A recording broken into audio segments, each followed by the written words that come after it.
This is a gross misrepresentation. It's not the first time Senator Durbin has done it. I didn't hear it, and I was sitting no further away from Donald Trump than Dick Durbin was. An indictment in the Uranium One scandal. Mark Lambert was accused of bribing Russians for nuclear contracts. This is about, in the end, what steps they're going to take about what happened with Hillary Clinton. Is the Clinton gang going to be investigated by the Sessions Justice Department as aggressively? False alarm fallout. The investigation ramping up into the Hawaii Alert missile mistake that sent the entire state into panic mode. I have a really hard time believing that this was just somebody bumped into a button or hit a button accidentally. The nerve to run for the United States Senate? Are you crazy? Should be in prison. Manning should drop out tomorrow out of sheer embarrassment.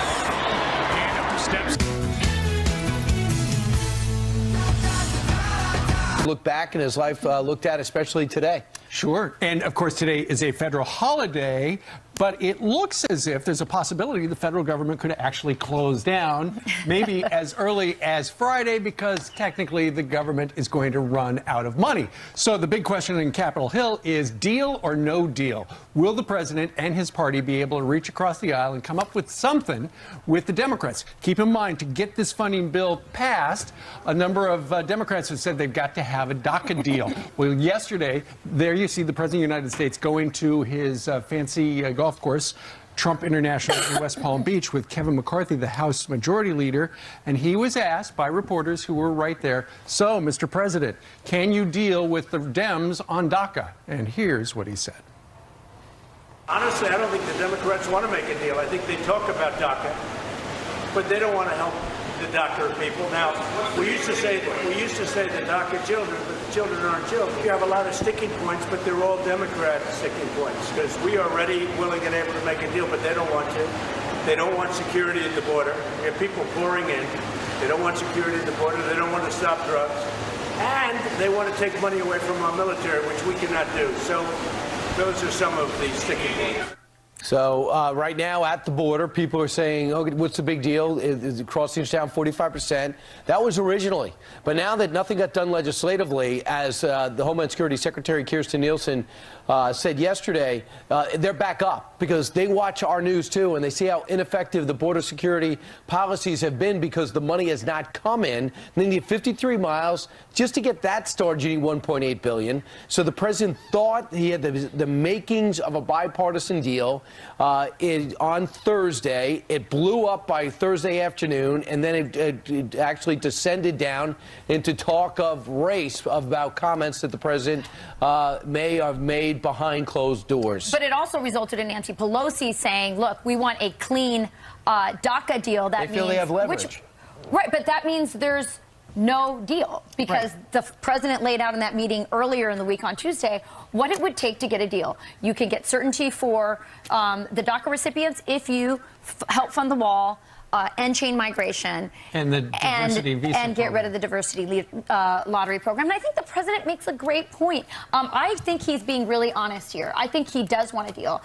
He said in that meeting earlier in the week, he said he wanted a bill of love and compassion. And I believe the deal that he wants to put together, which is always up for negotiation when it comes to Donald Trump, is a deal of compassion, is a deal of love. I say that as a Hispanic woman.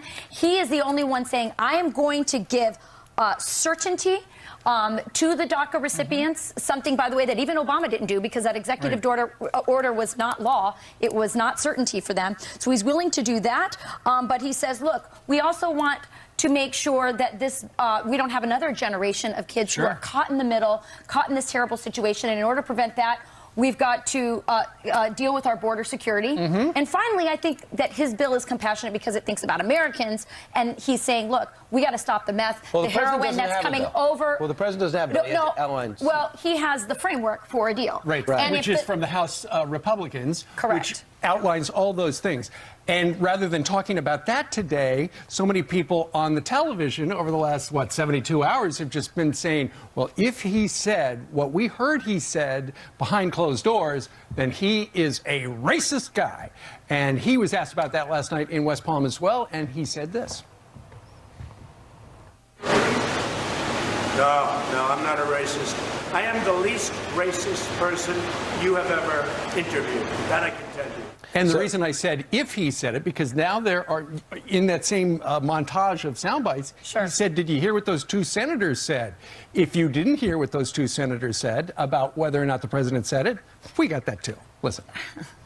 I'm saying that this is a gross misrepresentation. It's not the first time Senator Durbin has done it, and it is not productive to solving So the what problem did the that we're having. president I didn't hear it, and I was sitting no further away from Donald Trump than Dick Durbin was. So go back and forth about who said what. Lindsey Graham came out and said he confirmed that they did say it. He told it to Tim Scott, who said it. These guys said they didn't hear it, but it took them 15 hours to say it. It even took the president 15 hours to deny it. Bottom line is, unfortunate comments were exchanged behind closed doors where you thought it might stay if you're a negotiator. Having said that, looking at everything, put everything in the rearview mirror, you got 5 days to come up with a deal. Now, as much as you might say to yourself, I agree 100% with Tom Cotton, he only has 51 votes. What are you going to do to get 9 more senators to vote to pass a 2-year budget? So you have to negotiate, and you can't do that calling each other racist and denying comments. They have to get on schedule. Who's calling each other racist? There's No. only one. There's And then only one and they side spend- calling racist, well, and they are the people who say bottom- they want to make a deal to the Hispanic community, but actually don't want to make a deal. Because if you wanted to make a deal, Brian, They will- you would not have, as a negotiator, That's gone Dick out Durbin. and scuttled. Bottom line is you have 5 days to get something done and not have a government shutdown. Because of the way those comments are portrayed, the president's lost a degree of leverage, whether you like it or not. You might think that Bob Goodlatte, or excuse me, Senator Tom Cotton and Senator Perdue are 100% right, but they have to negotiate because they can't get what they want. Because you need 9 Democrats. You have a 2-seat majority. It is not reconciliation time. Well, I so tell you go what. It's talk. time for real people who really want to help the DACA recipients and really understand that it's compassionate to seal the border so we don't have another generation of them to step forward. And remember, this was a self-appointed group of senators. They weren't we got a leadership plan, Mr. appointed. President. There's other groups that can get put together. But what's wrong with... Tell me the other group that came together. There's no other group. there are other groups. Leadership The House did nothing. House Republicans are trying to But get... that they get together in a bipartisan way. Well, think about No. The answer is no, they didn't. But think about the 6 Democrats and Republicans who got together. They came up with a bill that was so mushy to those on the left and the right. The president said, was gonna go I'm not nowhere, going to right? get anything I want right there. Negotiate. Sit there and go, I need more border money. Right. Well, I need a better job on chain migration. And don't get out of the room until you have a deal. But, Brian, unfortunately, with this Congress, things are so polarized. The Democrats do not want to give the President of the United States any win. They don't want to give him any win, and they want to that's why talk we've about decided race this. because that's an Right. easy subject for them. That's how they can just scuttle the whole thing and talk about race because they think that's what well, gets I them thought electorally. Tuesday they were willing And they're to using talk. the Dreamers. They are using the Dreamers. Were they that's acting sad. on Tuesday? I'm sorry? Was Steny Hoyer acting on Tuesday? If you think he was acting and those other Democrats in the room were acting, I then think- they didn't you want to know get a deal. what? But they had something to talk about Friday, You would have to ask and they blew it them up. if they were acting. So far, they have I not think the acted in a president. I think bipartisan the way. president on Tuesday in that 55-minute meeting put them in a really tough place. Yeah. The cameras were on, and the American people have made it very clear.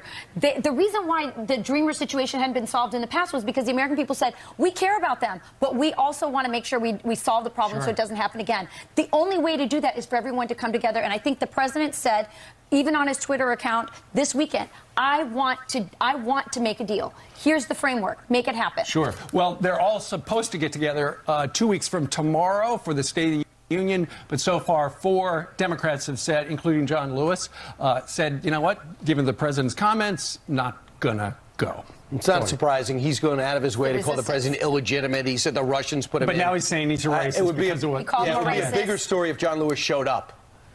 So anyway, a number will be boycotting the State of the Union. All right. It's really sad. An action-packed first Monday today. And now it's time for the news with Jillian. Good morning to you guys. Good morning to you at home. We do have a Fox News alert, an incredible video to show you. Dozens of people are hurt after a balcony collapses at the stock exchange in Indonesia. Take a look at this video capturing the moment the floor gave way, sending people and chunks of debris falling to the floor. Scary scene. Many of the victims college students on a study tour. One of them claims they felt a tremor before the collapse, but the official cause is still unknown. Terrorism has been ruled out. There are no reports of any deaths. Also breaking right now, several people shot on a California freeway. Police in San Francisco say up to 6 people were injured on Interstate 280 early this morning. Several victims calling 911 before taking themselves to the hospital. No word yet on their conditions. A suspect and the motive still unclear. We will bring you more information as soon as it becomes available. Vice President Mike Pence and Second Lady Karen Pence celebrating the life and legacy of Dr. Martin Luther King Jr. The couple laying a wreath at the memorial of the civil rights leader in Washington, D.C. ahead of today's holiday. Vice President Pence tweeting, quote, "He took the words of our founders to heart to forge a more perfect union based on the notion all men are created equal and in the image of God." All right, how about this? Holy Echo Batman. Sarah Sanders calling on Amazon for the smart device. The White House press secretary tweeting, "Alexa, we have a problem if my 2-year-old can order a Batman toy by yelling Batman over and over again into the Echo." That toy, by the way, not cheap, running nearly $80. The Echo device has an option to buy items from Amazon by speaking into it. The company has not yet responded. But I guess my question is, will they keep the Batman toy? Right. Great question. And how many did they get? Right, like exactly. 25? I think the according bigger to question Shippington, is, just one. why does Sarah Sanders have Alexa? I mean, I wouldn't put it in my home. I don't have Yeah. one. My dad does. They listen to you all the time. I know. I wouldn't I have can't. one. I wouldn't. They must be bored to tears. So, okay, nothing exciting happens here. Or they could just Yeah. make it voice recognition for adults. Just have the voice recognition so no Does that work? 2-year-old can order it. Oh, you mean Well, they if you should have a high invent that? voice. Yeah. I thought you meant there was a switch. I'm sure there's a scientist in a lab coat right now trying to invent it. Meanwhile, 12 minutes after the hour, President Trump is facing endless attacks from the media. Facing charges that he is a racist. Trump's racially charged remarks behind closed doors have critics calling him a racist. But our next guest sat down with him, the president, more than 15 times, and he sees it a whole lot different. Plus, a car crashes into the second floor of a building and gets stuck there. How does that happen? Well, we're going to show you.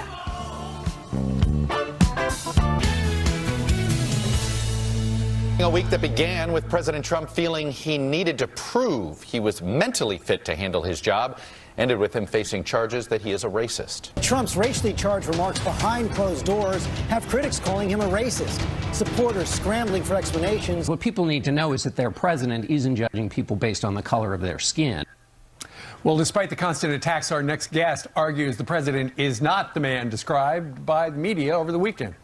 David Brody is the host of Faith Nation on Christian Broadcast Network, and he joins us now with more. Welcome.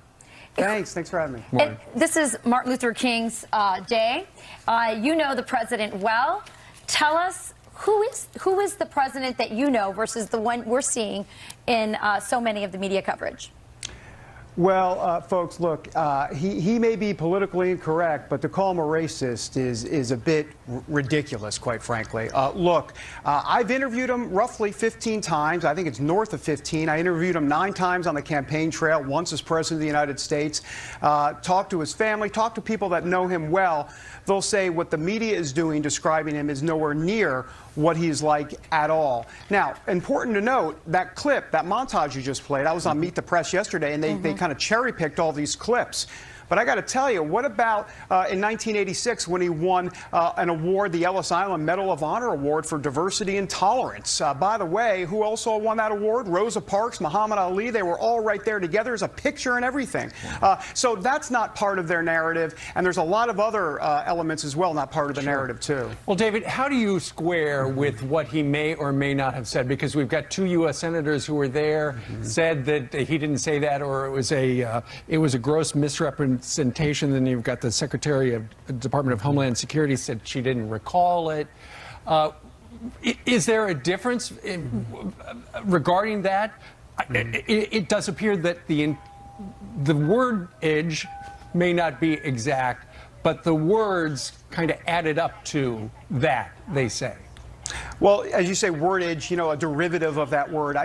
There might be a preposition off, and the word might not necessarily be what the word was, but clearly there was something in there. Here's the bottom line, Steve. Look, we know this. Donald Trump looks at the world through an economic lens. I mean, he just does. He doesn't look at it through race. He looks at it through economics. And how do we know this?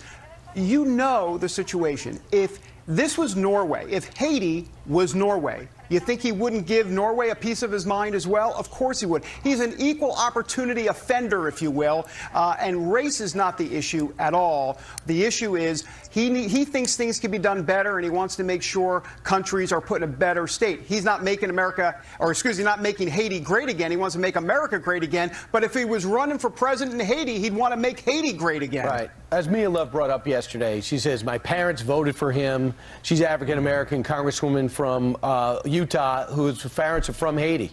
Says the Haitian community helped deliver Florida for the president. Do you think, obviously he says, I have nothing but respect for the Haitian people. The problem is really with the government, the way they've treated the people and the policies they've made. Do you think he could go a long way to clarify? I mean, he could simply just come out and say, look, I was talking about countries, not people. I mean, it could be just as simple as that. Countries. Yeah. Right. Right, exactly. Yeah. Talking about countries, not people. He wasn't referring to the people of Haiti. He was referring to the country of Haiti. Go ahead. Well, I was just to say, it's very clear from the clips that we saw that, I mean, the media is really trying to drive this narrative that he's a racist. He's a racist. I have a theory on it. I think it's because economically he's delivering for minorities. And I think that looks bad after coming out of President Obama administration, where I don't think economically minorities were served as well. Yeah, I agree. And if you look at the unemployment rate, obviously African-American unemployment rate at a historic low. Look, the bottom line is they're making this guy out to be a racist and mentally unstable, all this. Look, by the way, the last time I checked, when it comes to racism, usually that is a present for 20, 30, 40 years. With Donald Trump, you know who's one of his best friends? Oprah. You think Oprah would have stood for that for 30 years? I don't know about that. All right, David Brody, we thank you very much. Senator Rand Paul coming up next. Headlines on this holiday Monday. First up, North and South Korea hammering out details of the rogue regime's participation, perhaps in next month's Winter Olympics. The North requesting to send an art troupe to perform at the Games, which the South has yet to accept. The two sides also discussing creating a joint ice hockey team. They're going to meet again on Wednesday. And Dennis Rodman probably won't be making any trips to visit his so-called friend Kim Jong-un in North Korea anytime soon. The former NBA star arrested in California on suspicion of driving under the influence. Cops say he blew over the legal limit in a breathalyzer test. Rodman's agent says he struggled with alcoholism on and off for more than a decade. All right, Rachel and Brian, over to you. Canadian Prime Minister Justin Trudeau let Canadian pro-lifers know exactly where they stand. An organization that has the explicit purpose of restricting women's rights by removing rights to abortion is not in line with where we are as a government and, quite frankly, where we are as a society. In Canada. So what message is he trying to send to us, maybe? Here to discuss is Jeannie Mancini, president of the March for Life, which is being held on Friday in Washington, D.C. What's your reaction to Prime Minister Trudeau? Honestly, I think he's a little bit out of touch. He doesn't need to look far to see that 8 out of 10 Americans for the last 10 years have wanted to limit abortion more than it's limited, at least in the United States. And mostly, I'd love to extend an invitation to the Prime Minister to come to the March for Life on Friday, because he will see who's really out of touch with mainstream America. Well, it's pretty ironic because this was for a youth summer program, right? I've been to the March for Life. It's a very young movement. It's filled with young people. It's amazing. It's also a pro-science movement. I have 8 kids, Jeannie. I've seen a 4D ultrasound many times. And it strikes me whenever I see those that the pro-choice movement are really anti-science. Absolutely. It's pro-science, it's pro-love, it's extremely positive, and you're right, Rachel, it's primarily young people.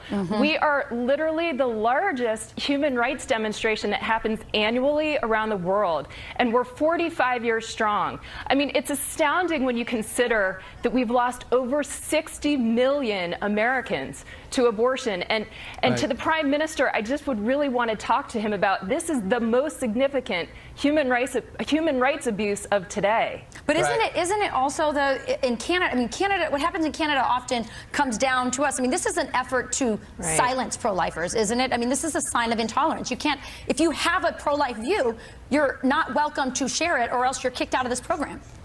Absolutely, but as you can see from the March for Life, we won't be silenced. I mean, when we began the March for Life in 1974, the other side thought that we would become desensitized to abortion after 2 or 3 years and finish, our march. But the truth of the matter is, here we are 45 years strong and doing whatever we can to build a culture of life and to build a culture of love and to end this human rights abuse of abortion. And have people want to join you Friday, what do they do? Marchforlife.org, and we're on all the different social media outlets, so be sure to follow us. What we really ask is that people share their stories about human dignity with the hashtag #WhyWeMarch. It's wonderful. Thanks so much for joining us and for spreading your message. And I hope everybody gets to go see the march and that they get the coverage they deserve at that event, media-wise. You got it. Thank you, Jeannie. The left attacking President Trump as a racist, but Senator Rand Paul says that's unfair. I know for a fact that he cares very deeply about the people in Haiti because he helped to finance a trip where we were able to get vision back for 200 people in Haiti. The senator joins us live next. Plus, she was convicted of leaking top government secrets when she was a man. Now Chelsea Manning's running for Senate. Wait until you hear what Dan Bongino has to say about this. She'll be a Democrat.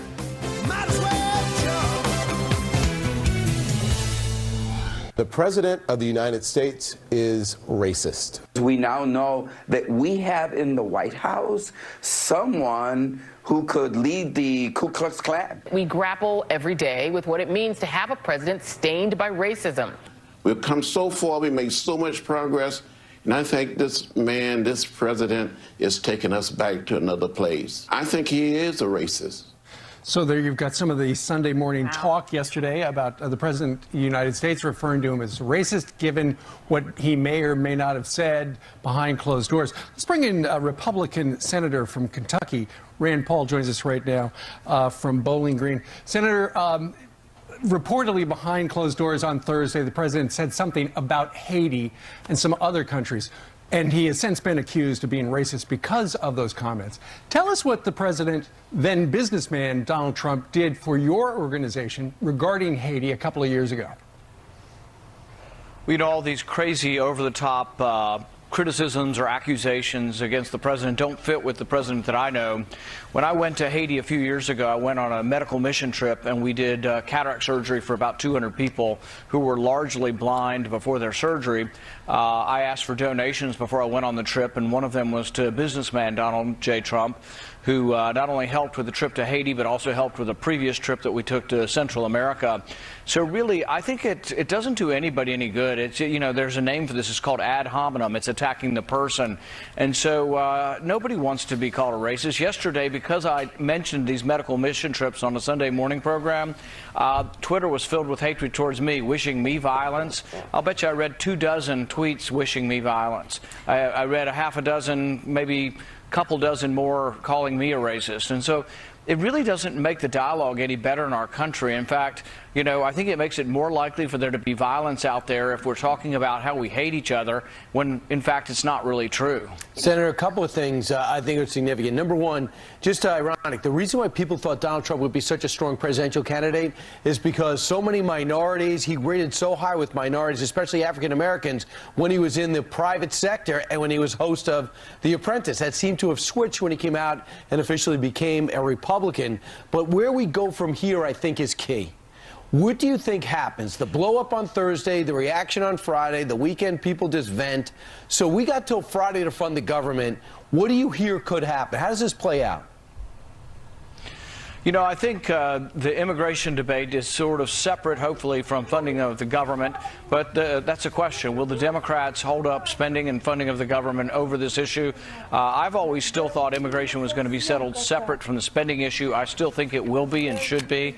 I also think that it depends on Democrats really compromising on this. I've seen the immigration debate for 6 or 7 years that I've been in Washington as really being sabotaged by Democrats because they've been unwilling to compromise. They pass and they say we want what we want. And I've been to their leadership and I said, look, I'm willing to compromise on the DACA, on these children who came here with their parents but did actually come here illegally. I'm willing to compromise on that. But we have to have rules that we do enforce. And if they're willing to to have new rules, new border security, ending chain migration, having a more merit-based system to bring people into this country, more work-based system, I'm all for that. But if they're not willing to compromise, they're going to sabotage it themselves. Well, isn't that what all this racist talk is about? Not coming to a deal, grandstanding, politicizing, racializing the issues so that they don't get a deal. Because if you really wanted one, the framework was set up in that meeting last week on Tuesday that was televised.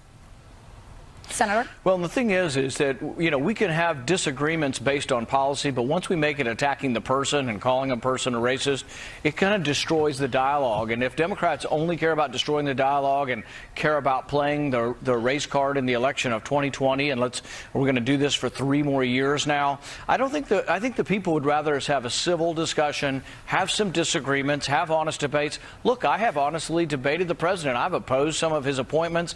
I've opposed overreach on FISA and other intelligence. And so I have honest disagreements with the president, but I think calling him names and letting it degenerate to the schoolyard stuff doesn't do anybody any good.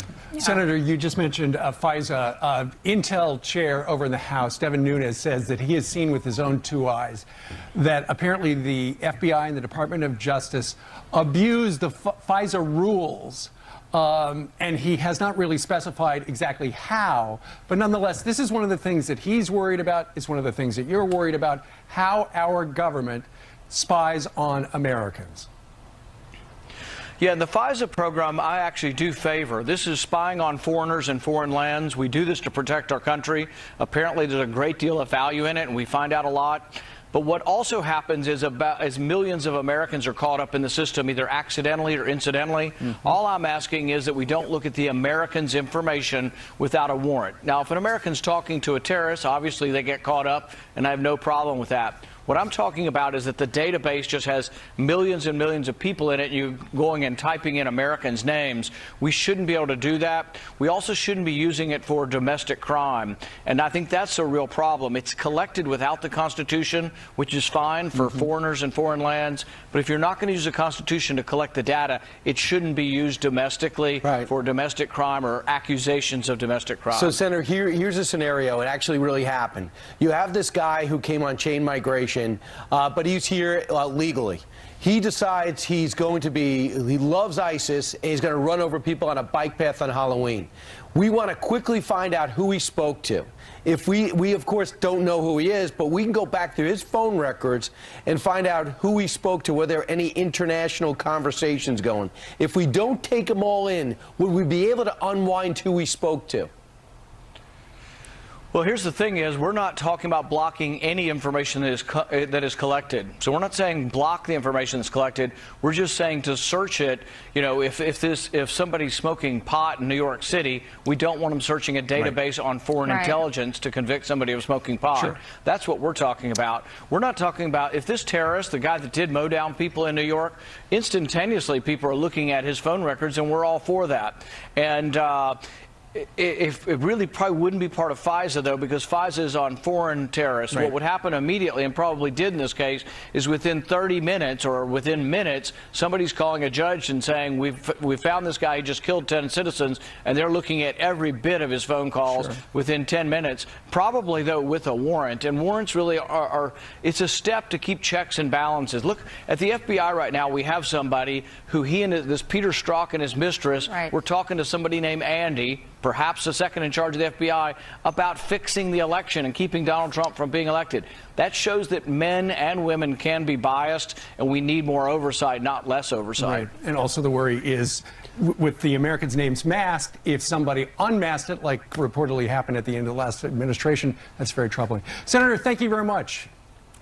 Thank you. Senate votes this week. Meanwhile, 21 minutes before the top of the hour, here's Jillian. Hey, Jillian. That's right. Good morning, guys. We do have some breaking news, so let's get right to this Fox News alert.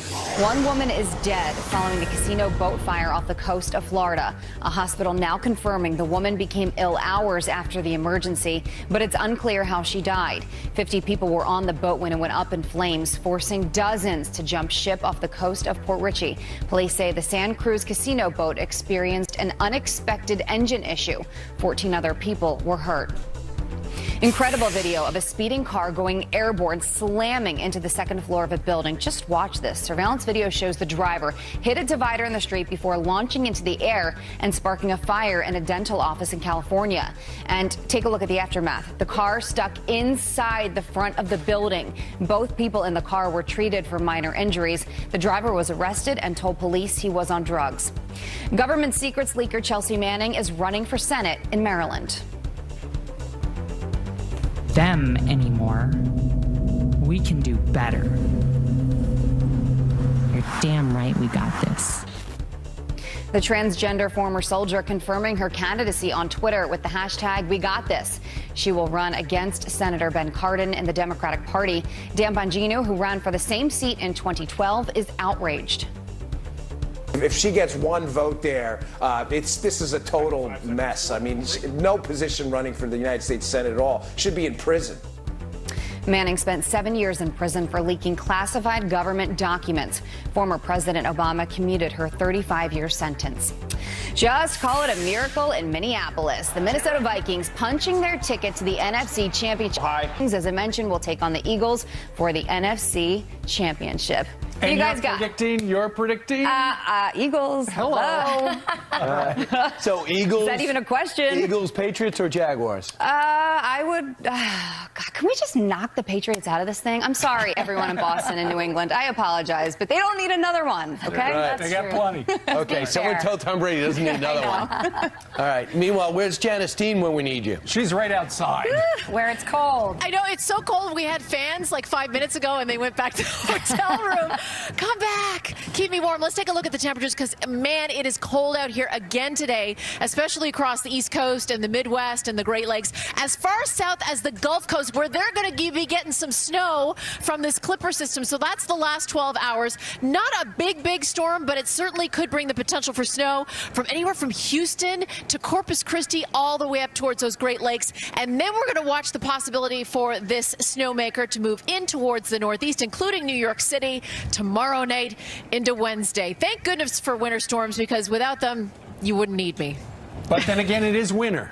It is winter, as the last time I checked. All right. Four seasons. We're still looking at. Get back inside, Janice. Coming! All right. Meanwhile, the FCC launching a full investigation after that false missile alert sparked widespread panic in Hawaii. The goal? Make sure it doesn't happen again. We're live in D.C. with the latest next. And start your engines. The Car of the Year winners were just announced at the Detroit Auto Show, and we've got top rides coming up.